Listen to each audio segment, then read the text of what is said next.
Whew, it's certainly hot up here. Is it me or is it just global warming? From sunrise to sunset, I lament why I chose to be a student of the environment. I mean, it's only sad news of anthropocentric Christians, Muslims, and Jews who can't seem to diffuse this climatic crisis which is giving me the environmental blues. Is it lose-lose? Should I hit the snooze? What am I to choose?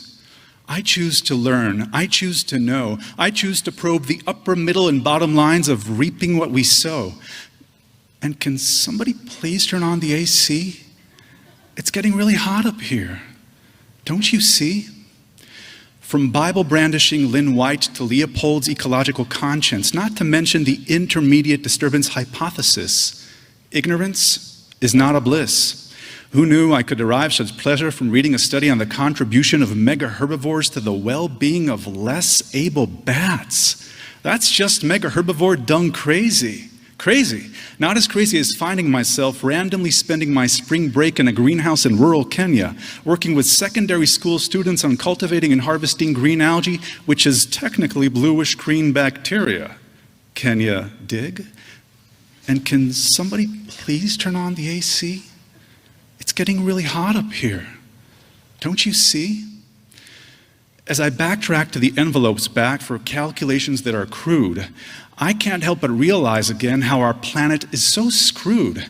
And it doesn't help hearing it all directly from a climate scientist, and no matter how I turn and twist, dry climates will get drier, wet climates will get wetter, and the middle ground will cease to exist. Is this a price we're willing to pay? How about a marginal cost that comes into play? You see, this is where I get lost like matter flushed down the drain into a sea of waste and the everlasting wait to be treated with some nanofiltering membranes invented by boys and girls with big brains. And can somebody please turn on the AC? It's getting really hot up here.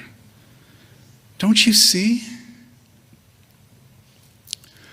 But surely, it will all make sense if we stop for a second and assess. Assess the system's input and output, praying to dear God we don't go kaput. Can there be a life cycle if there is no life? Maybe we can crunch it all in some kind of sophisticated AI machine, and everything will come out clean and green, pristine, serene like the days when I was a young teen who drank water without thinking twice about developing countries and their toxic fluorine. Is there a school tomorrow, or is there a strike, or some strife, or is it too darn hot outside to sustain your life? And can somebody please turn on the AC? It's getting really, really hot up here. Don't you see? Oh, it's already on?